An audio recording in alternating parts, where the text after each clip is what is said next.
Hey folks, Charles for HumbleMechanic.com.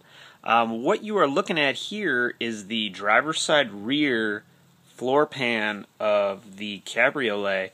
What I'm doing today is I'm trying to actually strip all the old sound dampener out of the car. The reason I'm doing that, one, is because it's gross and it smells bad. My plan is to add new sound dampener that's quite a bit better quality than what was in the car from the factory. And two, I want to make sure that there's no rust underneath any of this. There's a little bit of surface rust you can see right here. I have a feeling that'll clean right up. I'm not worried about it. So far I've been really pleased with the lack of rust that I've found. Last night I spent about an hour getting rid of some of the sound dampener, and it was from here probably just off to where you guys can see on the camera, maybe a 6-inch by 12-inch total surface area I was able to get rid of, and that was just me using a wood chisel, which I know is not the right tool, and a hammer. Very unproductive, but kind of therapeutic. Today what I wanted to show you guys is the way that I actually prefer to do it is with a heat gun and a scraper.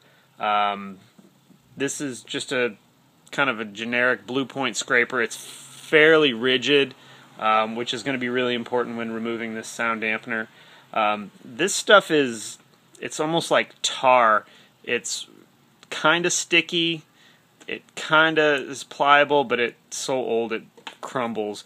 Unfortunately, it doesn't crumble until you remove it. It's fairly dense when it's still attached to the body of the car. So what I'm going to do is I'm actually going to heat this up. You'll see right there in the corner. I'm going to heat it up for a few seconds. I'm not trying to melt the sound dampener or get the car body super hot. I'm just trying to warm this up a little bit to make it a little more pliable and release some of the glue that's stuck to the bottom of the car. This is on the high setting of this heat gun, which this is a pretty good quality heat gun. It's definitely not the best one out there, but it's served me well over the past 13 or so years. Now that it's warm, you can see I found it about a 1/4 of an inch at a time. That scrapes up real nice. Just like that. I wish I would have had this heat gun yesterday. You can see how easy that scrapes up. I'm not putting much pressure on it at all.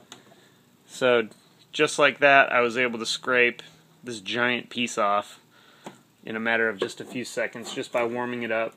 Now the further away from where I was heating, actually the harder this is to scrape. I have to put quite a bit more pressure on it.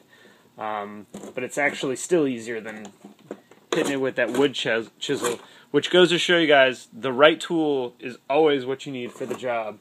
I'm able to scrape up a huge chunk there. So that's pretty much it. I'm going to go ahead and work the rest of this. If you're watching this on YouTube, click the link in the description and come by the blog and check it out. I'll have some more still pictures, some pictures of what it looked like before I started, and what it looks like when I finished. And I'm going to go ahead and wrap this up and clean it up and get the front prepped. I'm going to try another method in the front that I'll show you guys. Something I've never done, but I've heard it works really well. But you'll have to tune back in next time to see what that is. If you have any questions, feel free to email me, charles@humblemechanic.com. Hope you guys enjoy the video. Thanks a lot.